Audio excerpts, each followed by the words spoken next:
छोट पिलांको कला टीका लगाइबा पछरे कौन रही रहस्य कहीं छोट पिलांको मुंडरे लगा जाए कला टीका आसंतु जानिबा। नमस्कार, शुभ सकाळर अनेक अनेक शुभेच्छा शुभकामना। दर्शक बंधु, हिंदू धर्म रे बहुत कथा कहा जायछि, तेबे एहाको मानिबा लोके आजि मध्य मानुचंती, किंतु बहुत लोक एहाको मानु भी नाहंती। शास्त्र अनुଯାयी केतक नियम एमिति रहिछि जहा अनुଯାयी कार्य कले मनीषकु लाभ प्राप्ति होइथाय।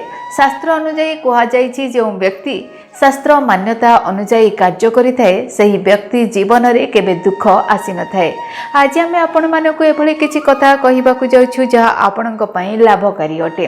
दर्शक बंधु, आपण माने बहुत लोकंको हाथ नचेत पादरे कला सूता बांधिबार देखिथिबे, तेबे कोन आपण एहार कारण जानिछंती? जदि जानि नाहंती ताहले आज आमे आपण मानको एहार मुख्य कारण विषय रे कहिबो। दर्शक बंधु, आपण माने छोट छुआ को कला टीका लगाइबार तो देखिथिबे, तेबे मान्यता रही कला टीका लगाइले छुआ को नजर दोष लागि न थाए, तेबे नकारात्मक प्रभाव मध्य छुआ उपरे पड़े नाही।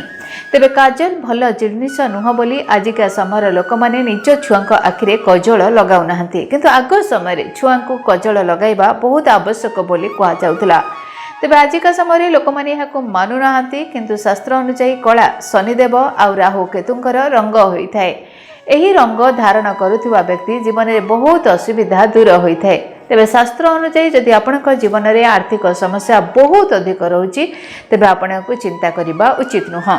आपण माने सोमवार दिन कला सूता आणतु आ मंगलवार दिन भगवान हनुमानंकर पाद तले पूजा करी रखि दियंतु। या परे आपण हनुमानंकर पाद सिंदूर सही सूतारे लगांतु आ निज तिजोरी रे रखंतु, जेउठारे केही हाथ मारिबे नाही ना काहाकू देखा जाउथबो। तेबे बड़ हुंतु बा छोट कला सूता धारण करिबा द्वारा आपणकर बहुत ग्रह दोष कटि जाइथाय। एहाकू धारण करिबा शुभ अटे, सेतिपई आपण निज पाद नचेत हाथ नहले बेकरे कला सूता निश्चय धारण करंतु। धन्यवाद, नमस्कार। डीटीवी ओडिया देखिवा पई सब्सक्राइब करंतु एवं बेल आइकन को मध्य दबाई दियंतु।